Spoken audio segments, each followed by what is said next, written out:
All right, so thank you very much for including the paper on the program. So this is joint work with my colleagues from just all over the world, from Cornell, from Indian Institute of Management, and from SUNY Buffalo. And in this paper, we are going to look at the relationship between inflation expectations and cryptocurrency investment. So I myself come from a business school. So when we do a business school, when we give a presentation, we always want to motivate that why people should care about it. And also for me, I also always deal with a lot of people who do not work on crypto. So I do to convince them that it matters.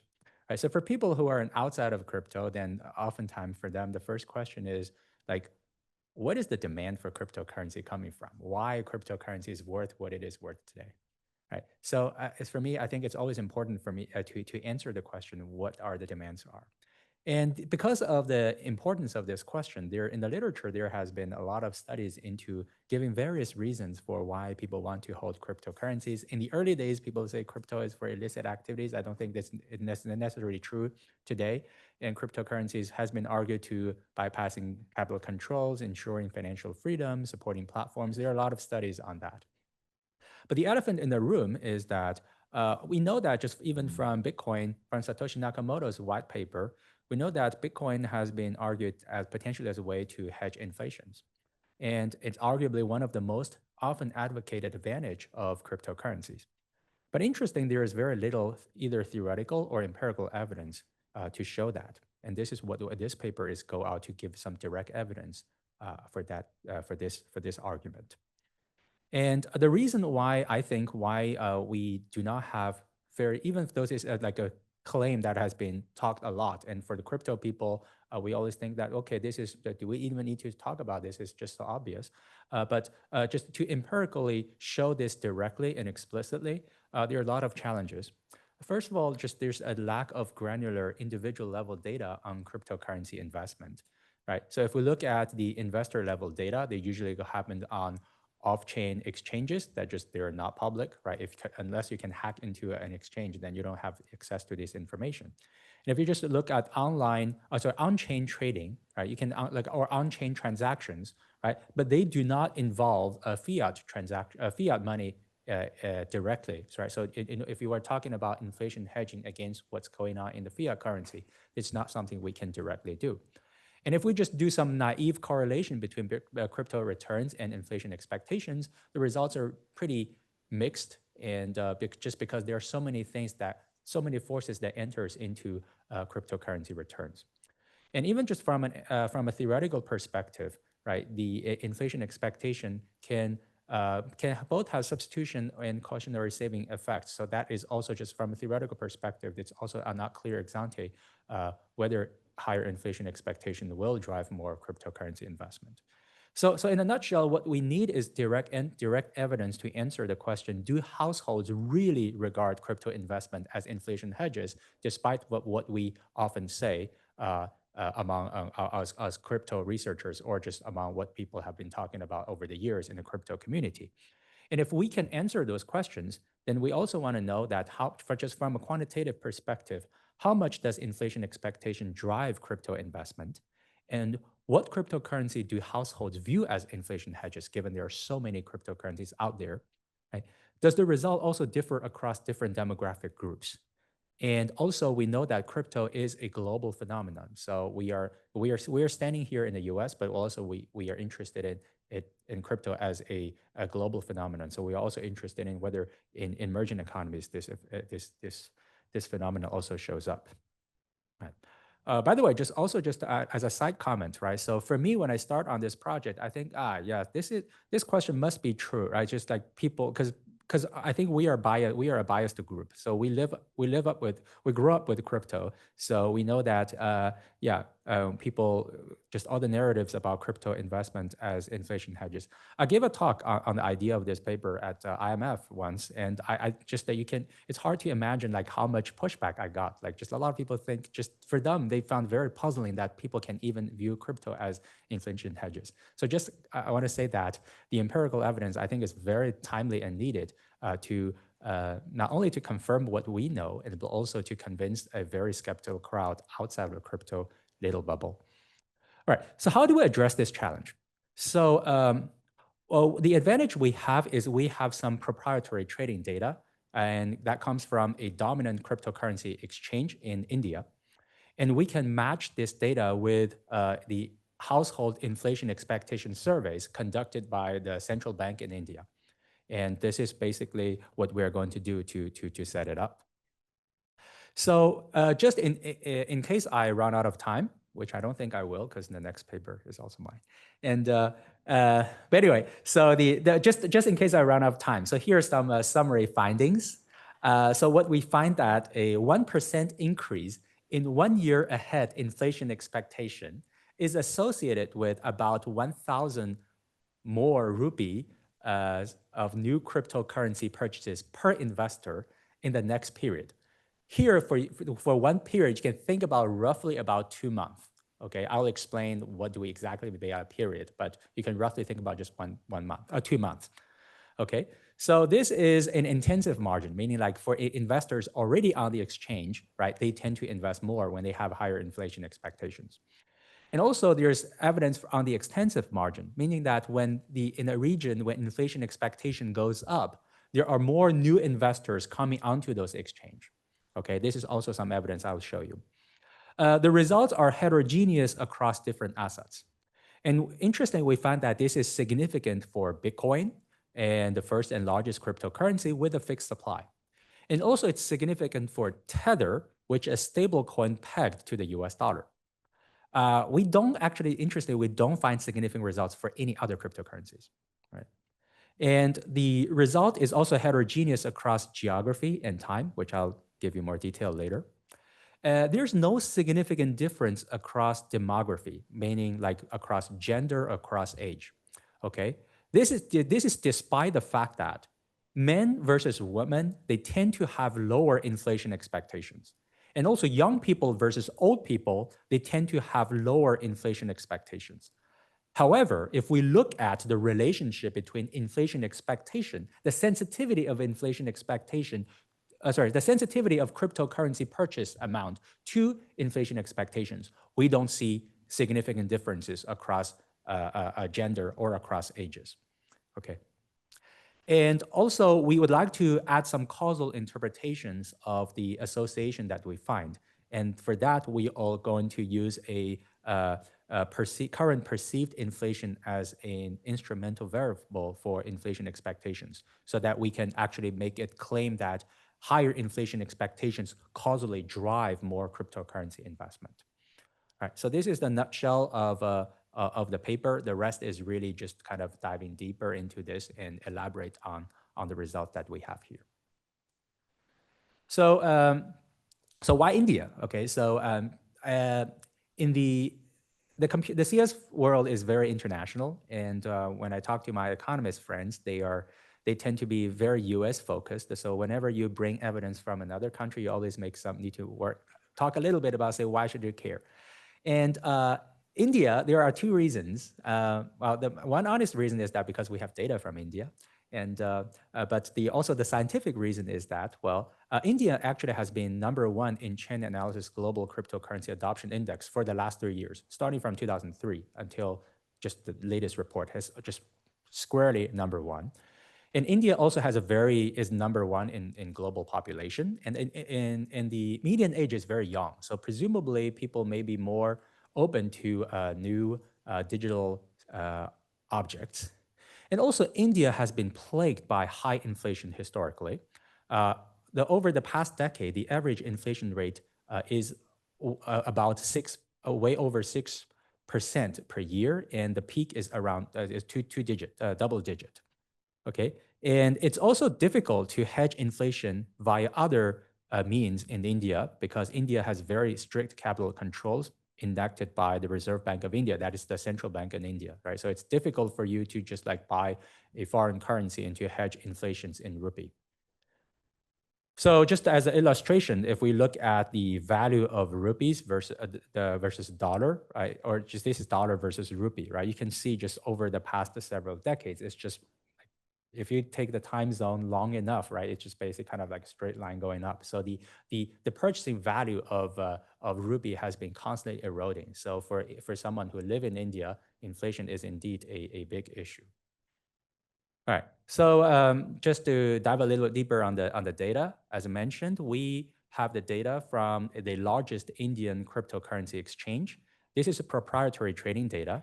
It runs from 2018 to 2022, and it has all the usual suspects that you can expect from any exchanges. Right? It has all the transactions. So for each transaction, it will specify what the trading pairs are being used. For example, one trading pair could be, for example, Bitcoin versus Indian rupee, and the timestamp of the transaction, the price at which the transaction takes place, the quantity, the size of the order, right? And also importantly, we know the investor IDs. So we actually know who are actually doing those trades. And for each investor ID, we can also have pretty detailed information on the demographic attributes, including their age, their gender, which city they live in, which country they're in. Like 90%, 97% of all the investors on the exchange are from India, but there are also like slightly some small percentage that coming from like neighboring country like Sri Lanka. And also we have the PIN code. PIN code is like zip code, right? So it's had kind of very granular address level, physical address, not the Bitcoin address. And also when they join. So this is the first data that we have. The second data is the inflation. This is the inflation expectation survey of households. That's conducted by the Reserve Bank of India. And as I said, it's when I previously said that if we think about one period, it's roughly about 2 months. This is because this survey is held approximately bi-monthly.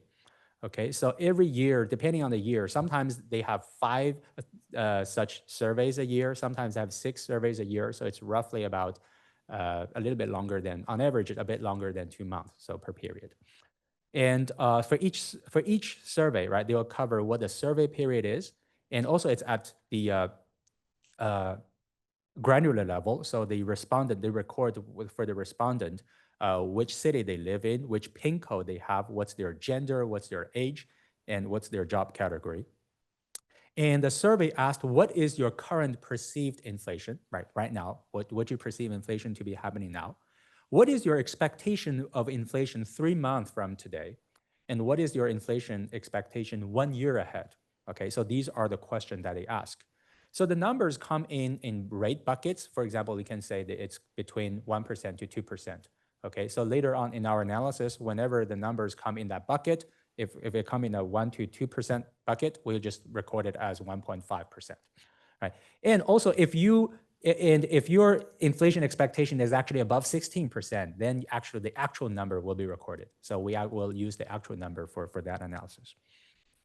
So we're going to match these 2 data sets by the PIN code and the period, and then we can calculate the average inflation expectation within each match. And also we can look at, in the subsequent period for that match, what is the volume of each investor ID's trading, right? And how much cryptocurrency do they purchase in Indian rupees? So just to give you a bit more information about the data, the median age in the data is 31. So actually, it's like slightly older than the general population in India. And gender population, probably not too surprisingly, more than 80% of them are male, and about 11%, 12% of them are female, and there are some people who did not disclose. And it has a pretty representative PIN code distribution. You can look at the map; it's just all over India. And the average inflation expectation for the investors on the exchange is about 14%. This is actually higher than the national average. This is already an indication that for the people who are already on the crypto exchange, they just tend to have higher inflation expectation than the general public.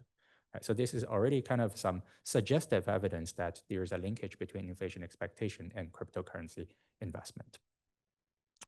So what we are going to do is, once we have the matched sample, what we're going to do is we're going to run a Fama-Macbeth regression, and regressing on the next period cryptocurrency purchase amount in terms of Indian rupees, on the inflation expectation, on the age, and we control for the age and the gender of the respondent.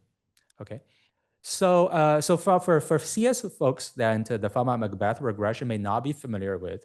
Okay, well, it is very standard approach in finance, but just roughly, you can just think about that. We have a panel data, right? So we have the population from all geographic locations across India, right? And also we have their responses over different time periods, right? So you can think about the Fama math regression at a very, at a nutshell. It's not very precise, but you can roughly just think about that. Within each period, I do a cross-section regression, right? Look at the relationship between the inflation, between the cryptocurrency investment amount and the inflation expectations, right? So I do this for every period. Every period, there is a kind of a cross-section regression, and I just average these cross-section regression coefficients together over time. So roughly speaking, this is kind of the way that how it's done.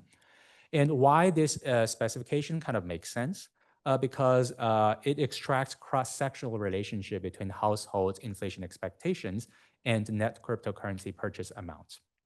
And just this is kind of very common for like data with the retail investors. A lot of them just don't trade very often, right? So by doing this Fama math regression, we can actually kind of take advantage. We can avoid this problem that just investors do not.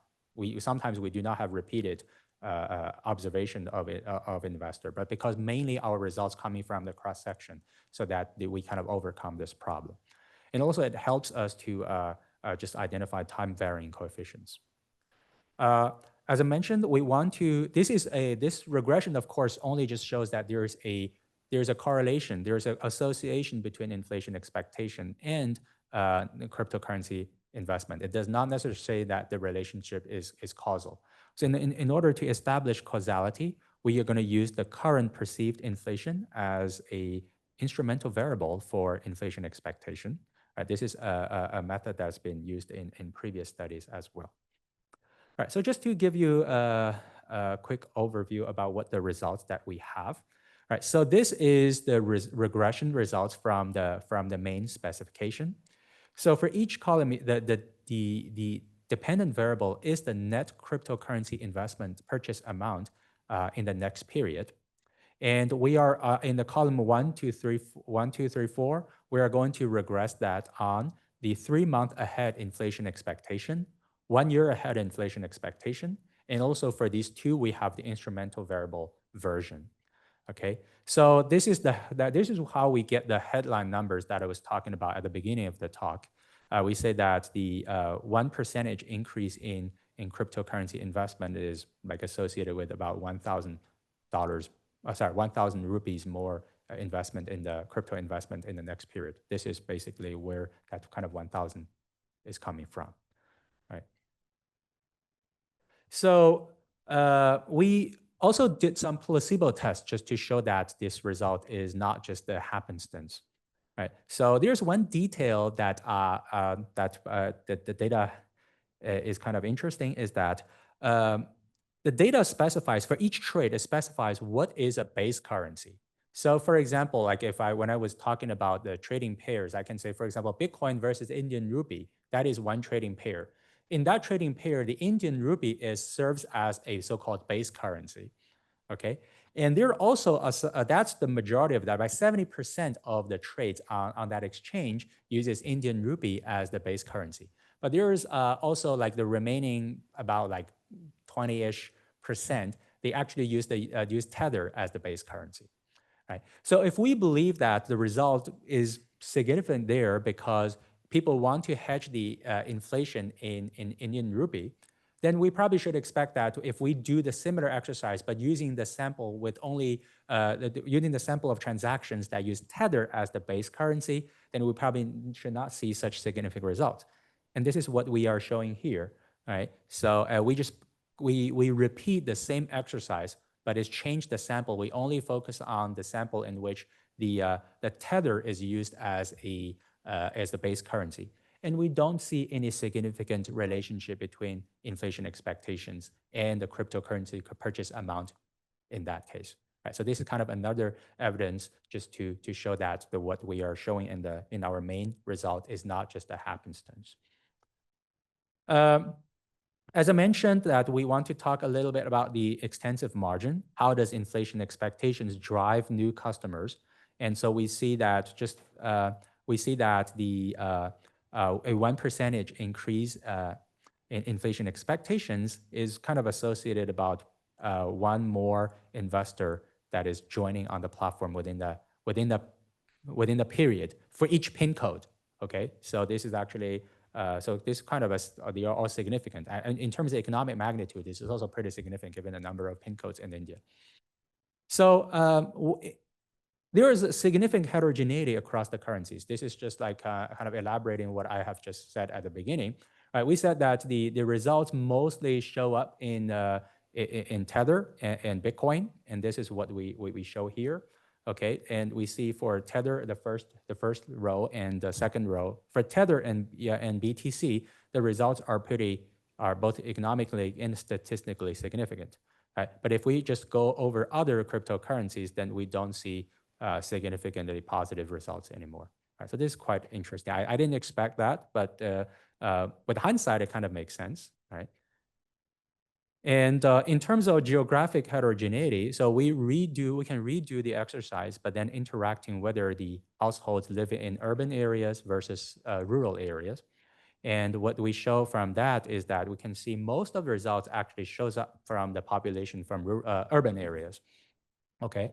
I don't have a strong intuition for why this is true, and partially because I don't think I know India well enough, but this is just what the data shows us. So I think it's kind of interesting fact to demonstrate. All right. So there's one additional test that we have conducted, and that is just like we know that there may be different reasons why people buy cryptocurrencies. And even for our study, right, hopefully I have convinced you that the inflation expectation is one of the drivers for why people want to purchase cryptocurrencies, but we certainly do not claim this is the only reason. And certainly a lot of people buy cryptocurrencies because they just expect the cryptocurrency is going to the moon. So we need to kind of want to control for their speculative motives as well. So in order to do that, there is kind of one very nice feature within the data is that the exchange actually conducted a survey it's different from the inflation expectation survey. The exchange that's conducted by the central bank. The exchange conducted a survey themselves that is on basically asked the investors on the platform, on the exchange, what is your expected return for cryptocurrencies? And so the drawback of this study is that this study is much smaller scale. So we don't have the entire sample that we had. So we have a much smaller sample. But within that small sample, we can redo the exercise, but now also adding investors' expected return as a control, right? And as we see from this table that we see that, well, the relationship between cryptocurrency investment and expected return is positive. Not too surprisingly, right? If you think something is going to go up, you will buy it. But also, even if we control for that, right, the effect of inflation expectations on cryptocurrency investment is still there. It's not actually killing it. So we can say that at least just the inflation hedging motives is orthogonal, or is like also at play, even if we control for speculative motives. And with that, I think I'll end up here and take any questions, if any.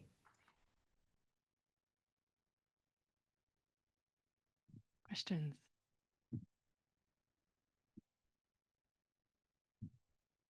Hi, I think really good presentation.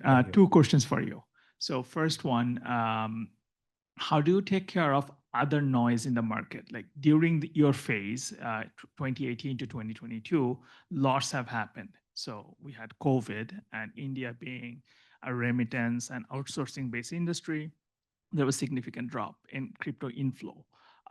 Let's say RBI, Reserve Bank of India, they blocked crypto off-ramping during that period, like some portion. Also, there was a tax imposed per transaction. So how do you take care of those noise in this data, in this analysis? That's the first question. Second question is, compared to G7 countries, India and other emerging countries have higher GDP growth, hence higher inflation So how does that impact the analysis? Okay, yeah, thank you for the question. So, for the first question, and our method, as mentioned, this Fama-Macbeth regression is really the kind of the result that we pick up is really looking at the geographic differences across regions. So if the shock is something that is on the national level, then it should be taken care of, right? Because the variation is within India. So to that extent, that we can say that, like, even despite all the things that are happening, right? But one challenge that we may face is that if there are any like specific local shocks that is applying to particular state or particular pin code, and that correlates with other things that we're talking about, that may mess up with our result. But if it's a national shock, then I think we're fine. And I think the second question is about in India, the high growth. And um, the way I would think about this is that for households, what we are showing here is really about what people behave and what they think, right? So whether they think the high inflation is like justified or not because of high growth or anything else, I think that's kind of orthogonal to what the question that we are having here, because we just look at what you think inflation is. Do you care about it? Do you respond to it? And the evidence shows that you do. Whether it's justified, whether you should respond to it or not, that's another question. Yeah. Thanks. Anyone else?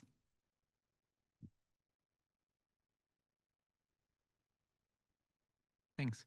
So you included USDT also as a cryptocurrency. Do you think that's fair, or is it just people who want to buy dollars basically as a hedge? I think I would think USDT is a cryptocurrency, and but I mean, I'm open to all kind of different debates. And I think that, I think what you're saying is certainly true. And I think that USDT kind of provides a way for people to get dollar exposure. And but I think for that's the ultimate motive is still about inflation hedging, right? So like I would say if India does not impose very stringent capital controls, then maybe we'll see just like these people who buy USDT would probably just otherwise purchase US dollars. Yeah. All right. Thank you, Jiasun. Thank you. Very nice talk.